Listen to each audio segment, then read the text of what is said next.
గతంలో కేసీఆర్ గారు అధికారంలోకి వస్తే దళిత ముఖ్యమంత్రి అన్నప్పుడు, మీ మదిలో ఉండేనా దళిత ముఖ్యమంత్రి సీనియర్‌గా నేనున్నా బీఆర్ఎస్ పార్టీ నాకొచ్చే అవకాశం ఉంది ముఖ్యమంత్రి అనే ఏమైనా ఆలోచన ఉండేనా?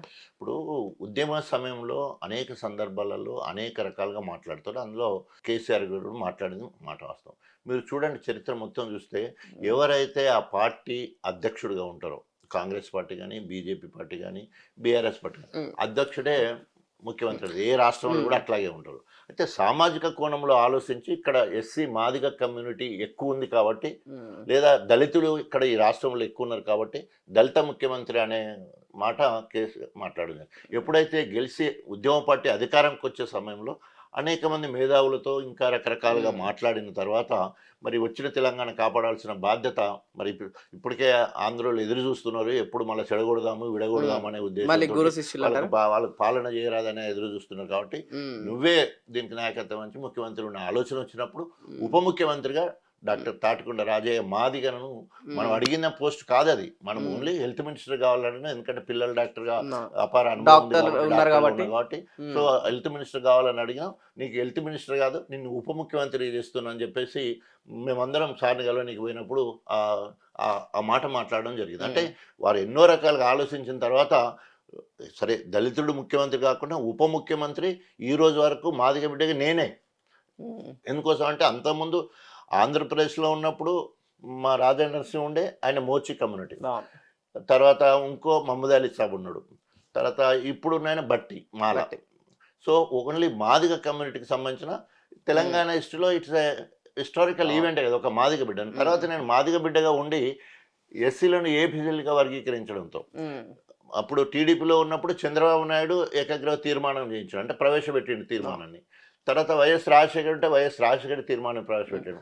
కానీ ఎంత అదృష్టం అంటే బీయింగ్ ఇప్పుడు ఎస్సీ మాదిగా హ్మ్. నేను టీఆర్ఎస్ ప్రభుత్వంలో హ్మ్. నేను తీర్మానాన్ని ప్రవేశపెట్టే అవకాశం వచ్చింది. అది నా పూర్వజన్మ హ్మ్. సుకృతం. హ్మ్. కేసీఆర్ గారి ఆశీస్సులతో నేను బిల్లు ప్రవేశపెట్టాను. నా జాతికి నేను ప్రవేశపెట్టే అవకాశం వచ్చింది.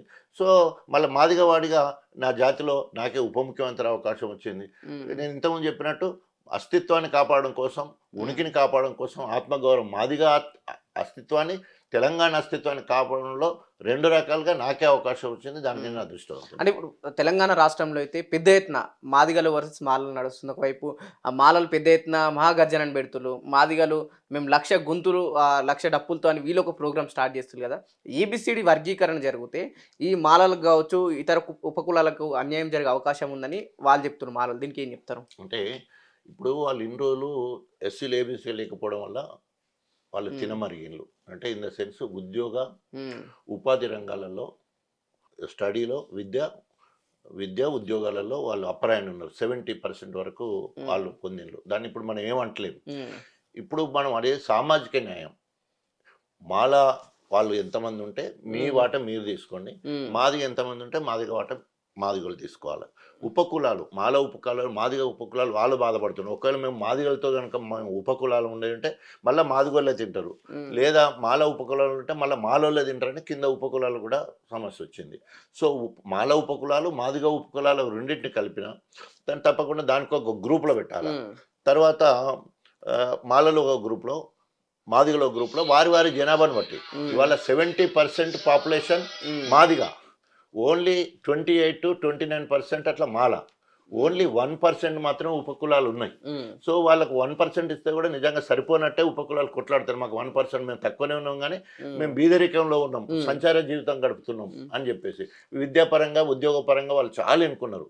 ఉపాధి పరంగా సరే ఉపాయంతోనే బతుకుతున్నారు. అది వేరే విషయం గానీ, విద్యాపరంగా, హ్మ్. ఉద్యోగపరంగా వాళ్ళు చాలా వెనుకబడి ఉన్నారు గాబట్టి, వాళ్ళకు ఓ కమిషన్ ఏసి గానీ, హ్మ్. ఓ కార్పొరేషన్ ఏర్పాటు చేసి గానీ, ప్రత్యేక నిధులు కేటాయించి ఉపకులాలను బాగు చేయాల్సిన బాధ్యత ఉంది. అంటే సో, ఇప్పుడు మేమేమంటున్నాం అంటే, హ్మ్. మేము బాగుపడాలి, మాతో పాటు అందరూ బాగుపడాలని మనం అంటే, మాల వాళ్ళేమంటున్నాం, మేమే బాగుపడాలి, వేరే సంగతి హ్మ్. మాకు అవసరం అంటే ఇప్పుడు లేదని స్టాప్ సుప్రీం పడుతుంది. కోర్ట్‌లో ఆ తీర్పు వెలువడినా రాష్ట్ర ప్రభుత్వం కావచ్చు, లేకపోతే రేవంత్ రెడ్డి గారు దాన్ని పూర్తిగా ముందుకు తీసుకెళ్తలేరని చెప్పేసి మందకృష్ణ మాదిగ పెద్ద ఎత్తున ఆరోపణలు చేస్తుండు కదా! దీన్ని ఎలా చూడొచ్చు? అంటే నేను కూడా ఆరోపణ చేస్తున్నాను. ఆ! ఎందుకోసం అంటే, కమిటీల పేరుతో కాలయాపన చేయనవసరం హ్మ్. లేదు. హర్యానా వెంటనే అక్కడ, వెంటనే మొత్తము ఆర్డినెన్స్ ఇచ్చేసింది. హ్మ్. ఎస్సీలను, ఏబీసీలో వర్గీకరిస్తూ. రేవంత్ రెడ్డి కూడా మొత్తం నిండు సభలో ఆయన అసెంబ్లీ నుంచెళ్ళి మాట్లాడిండు. నేను మొత్తం ఆంధ్ర సారీ భారతదేశం మొత్తంలో ఫస్ట్ రాష్ట్రము మన తెలంగాణ ఉంటుంది. అవసరమైతే ఆర్డినెన్స్ తీసుకొచ్చైనా కూడా ఏబీసీలు వర్గీకరిస్తాము. ఒక్క నోటిఫికేషన్ కూడా ముందు ఇవ్వను, మొత్తము ఆర్డినెన్స్ ఇచ్చిన తర్వాతనే నోటిఫికేషన్స్ ఉద్యోగాల లాభం జరిగేటట్టు చేస్తారని చెప్పేసి మాట్లాడడం జరిగింది. మళ్ళీ దానికి సబ్ కమిటీ అని మినిస్టర్ ఉత్తమ్ కుమార్ రెడ్డితో ఒక కమిటీ, తర్వాత అఖ్తర్ సాబ్ తోటి ఇటు ఏకసభ్య కమిషన్ అని ఇదొకటి, 2 కమిషన్లు వేసి కాలయాపన చేసే కార్యక్రమాలు చేస్తున్నాం. ఆల్రెడీ జనాభా అనేది వరకు ఉన్నది, 2001 ప్రకారమే జనాభా అన్న తర్వాత ఇప్పుడు నువ్వు కొత్తగా తీసుకున్నది బీసీ జనగణన జరుగుతుంది, కానీ ఎస్సీ జనగణన ఏం లేదు. గొప్పగా మార్పులు కూడా పెద్దగా ఉండవు. ఒకవేళ మార్పులు చేసేది ఇప్పుడు ఎప్పుడో 18-19% వరకు వెళ్తుంది, ఉండేది 15% రిజర్వేషన్ ఇస్తారు. అది మళ్ళీ ఇంకో కొత్త లొల్లి మొదలవుతుంది. 100% మాలలే అడ్డుకుంటులు, కాంగ్రెస్ పార్టీలో ఉన్న మాలలు డిప్యూటీ సీఎం కావచ్చు, మాదిగలకు అన్యాయం జరుగుతుంది, వాళ్ళు అడ్డుకుంటులు అంటున్నారు. 100% కదా. ఎందుకంటే రేవంత్ రెడ్డి యాటిట్యూడ్ చూస్తే నొసటితోనేమో మాదిగలను ప్రోత్సహించినట్టు ఇటు ముందు మొకాన, మాలలనేమో వెనక నుంచే లేగేస్తాడు. వివేక్ వెంకటస్వామిని పెట్టేసి జిల్లాల వారిగా మీటింగ్ పెట్టి హైదరాబాద్లో మీటింగ్ పెట్టడానికి కారణము ఈతనే, ఎవరు, రేవంత్ రెడ్డి. అంటే వాళ్ళని రెచ్చగొడుతూ ఉంటాడు. అంటే మొత్తము తరాజు పెట్టి కోతుల మధ్యలో కుట్టాలు తీయకుండా అటు తీయకుండా ఉండాలనే కార్యక్రమం చేస్తూ ఉన్నాడు రేవంత్ రెడ్డి.